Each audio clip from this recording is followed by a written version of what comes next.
กับสบายดีพี่น้องกับสบายดีสุขคนสมองสบอนสบายดียามเที่ยงพี่น้องจ้ะแดดกับบริยูแดดเศร้าดอกพี่น้องแลนน้ำเงิน แม่ตากำลังสิจัดส่งเครื่องให้และนั่งคดีทางบ้านน้องแต่น้องน้ำผุกพี่น้องเลยหากระเลี้ยวหากระส่งไปแล้วเจ้าหนึ่งให้นางปานเอาเมื่อสวรรค์แหน่กราบขอมกขอบใจนำทิพย์ให้ลูกหลายๆเด้อที่ซัพพอร์ตซื้ออันผักบงซอยเมตาเนาะผักบงกับมักตากะบ่มีหยังหลายเนาะมีแต่คำอวยใส่ให้พรค่อยเอ้ยอ้ายจงมีแต่สุขภาพที่แข็งแรงเด้อสุขกายสุขใจได้นำทิพย์กับไอ้ลูเนาะขอให้อยู่ดีไม่แห้งสุขภาพแข็งแรงความเจ็บไม่ได้ความสั่นจะมีเด้อขอให้อยู่ดีไม่แห้งเฮงๆปังๆขาขายกันสังคมกับขอให้ลูกค้าหลังไลเขามาซื้อหลายๆเด้อเด้อน้องกับบ่มีหยังหลายเนาะมีแต่คำอวยใส่ให้พรดีๆเนาะที่ให้เอื้ออ้ายมีความสุขหลายๆกำลังจัดส่งให้มีมักสลี3 ถุงแล้วก็มีผักบง5 มัดแล้วก็มีมัก2 ถุงแล้วก็สิจัดส่งให้นางคาดีเนาะแล้วก็เขาก็สิ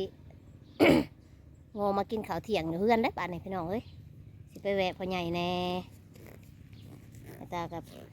แต่ต้มมักสลี2 หน่วยไปให้พ่อใหญ่เพิ่นกินกับข้าวเที่ยงจะกินยังอยู่ยังตาก็ซื้อเขาเจ้ามาเศร้านี่เนาะซื้อบักดิบมาแหละพี่น้องเอ้ยอันลูกชายลงมาแต่สวรรค์ก็เลยซื้อลูกชายเมื่อกินแหน่แบ่งต้มให้ลูกผู้อยู่เฮือนกินแหน่เลยแม่ตาก็แบ่งให้พ่อใหญ่2 หน่วยก็สิไปแหวะเพิ่นนำไปพี่น้องไปนำกันพี่น้องจ้ะแดดกับบ่อยู่ดอกพี่น้องสู่แหลนน้ำเงิน ป้าไหนยังสิบ่พอใส่พี่น้องเอ้ยจะเสร็จอะไรอ่ะไปนำกันพี่น้องขอบคุณทุกกำลังใจเด้อขอบคุณทุกคอมเมนต์เด้อจ้าขอบคุณหลายๆสุขคนมาหอดแล้วพี่น้องจะมาจะเสือดีอยู่เขายังกินข้าวมากเขาใจอยู่เย็นแหละเขาจ้าเขาหิวข้าวมากดิยันมึงอย่าโลด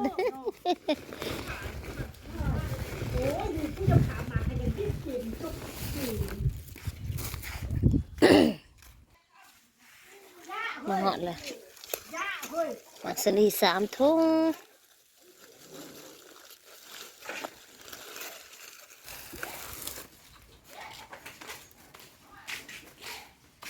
นี่แหละอาทิตย์ซื้อให้อาทิตย์ซื้อให้เพิ่นหอดแล้ว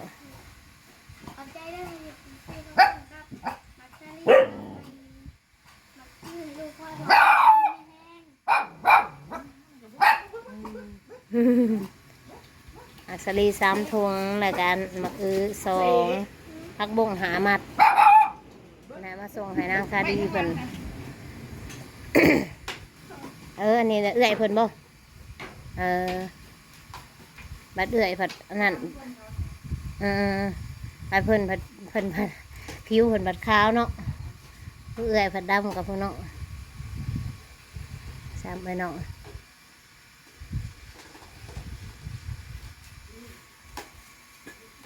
กินข้าวกันยังอีกเลยกินมาม่า ดีเลยอันนั้นได้ผักบงมาลวกใส่มาม่าขนาด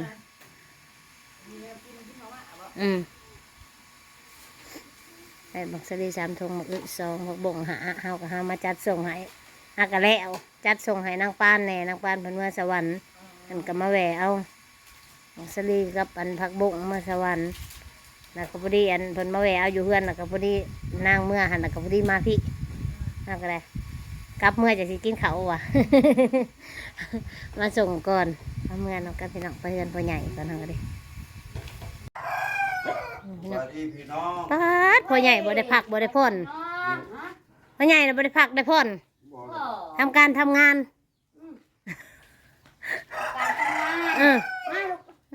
เขานะแม่ดุยได้จ้ะแตงดุยประเด็นกระจงไว้ตำหมักแตงหมักแตงแพ้เอามาให้ลูกสาววันมือมาเมื่อคืนนี่ดิเมื่อคืนบ่พ่อใหญ่วานค่ำ อืม แม่ มา บ้า หาน เด็ก มาว่ะ ผมเลย มาเอาอันไปแหวะให้พ่อใหญ่ตั้มในหมักแตงว่ะ มาเขาตำเสือกระปุกตำเสือมะแกงไปกินปากสินะ ไม่ได้ผัด นาน ข้าว การกิน เอ้ย เอ้า ว่าจะได้เงิน หากระต้มแล้ว เนินห่อเนี่ยเคย คันจะเอาหมากดิบมาให้มันยากต้มเอาไปต้นได้กินโลด แล้วโอ้มุกคิดถึงอยากใหญ่ตุ่มสวยเนาะ ยากไปพอดียากต้มมาพอดีเอ้ยบ่ได้กินโลดเพราะว่าเอาตัวซุกไปให้กินโลดว่ะหาพ่อใหญ่ได้กินกับข้าวตอนเที่ยง กินน้ำแม่นี่กับลังสิลงไปงัวอ่ะ แล้วก็ เล่นไหล การงานพ่อใหญ่บ่ได้อยู่ได้เศร้า ไม่ได้อยู่นะ เห็นเราบอกกระตาพ่อใหญ่น่ะเขาจะน่าขายเห็นไหม ปา ป้า ดโตกระตา บุษานเด็กขายแล้วหันได้กระทายลงคลิปอยู่พุ่นทายเอา บ่ได้อยู่บ่ได้เศร้ากระตากันย่อหยับย่างอยู่กับโกกหมักมิโกกหมักม่วง กูชื่อทานให้แม่เดี๋ยวชื่อช่วยแม่ ปาดทางไหน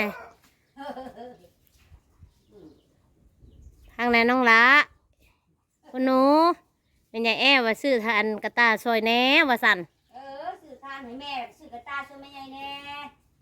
2 4 6 6 หน่วย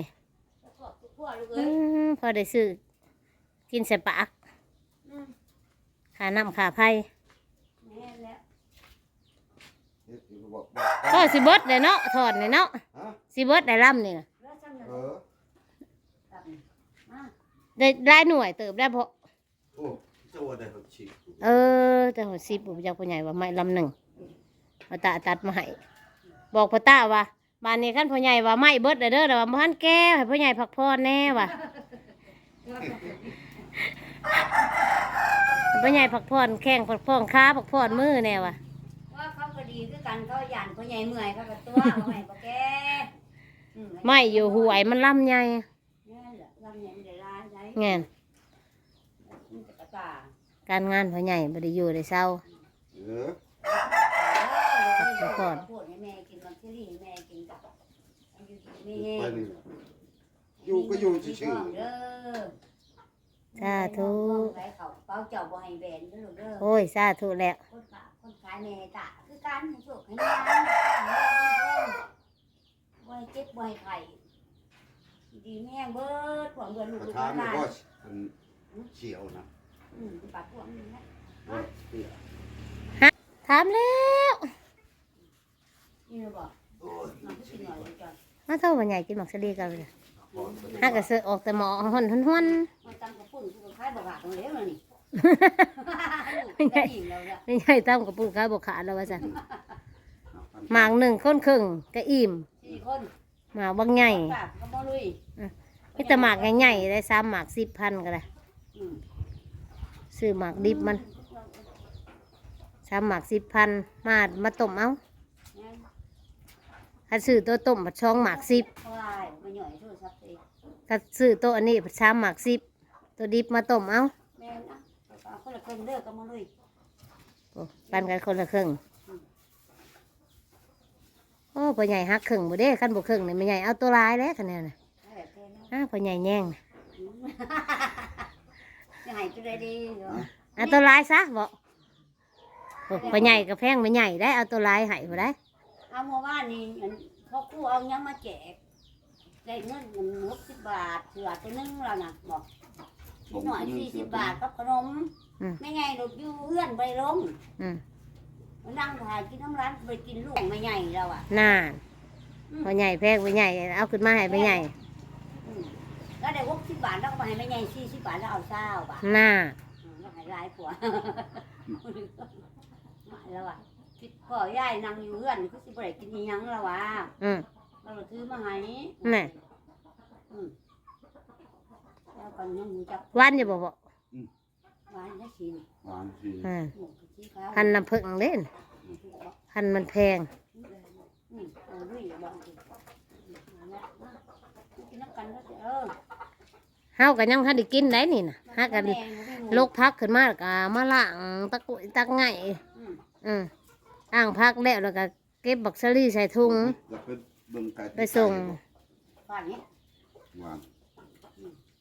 แล้วใครแน่ ใครหรือแหละ มาเป่าขึ้นเหรอ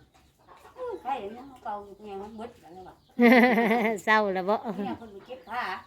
อืม เนี่ยเป่าอยู่มันขึ้นเมื่อยแล้วแบบชิ้นเมื่อยพอ มาเป่าไข้แน่แล้วเพิ่นว่า ไม่ไงยังไข่เมื่อวานนี่ไข่ครับเนี่ยไข่แล้วบ่ไข่แล้ว เศร้าพุ่นแหล้ว เราเจ็บในคอแล้วก็เป่าในคอออกไข่เนาะ นั่น กินข้าวยังบ่ทันแซ่บลูก โอ้แม่ใหญ่ยังกินข้าวบ่แซ่บ ก็กินข้าวนี่แหละเจ้าบ่ทันแซ่บ กินข้าวบ่ค่อยแซ่บแม่ใหญ่ก็ได้เยอะโซ่คนโซ่หักโซ่ไปอยู่หักโซ่พร้อมลงเรื่อยเจ้าน่ะเนาะเอาหันน่ะเจ้าน่ะว่า เดี๋ยวนี้ วางหันน่ะเดี๋ยวนี้ละใครแหน่ แม่น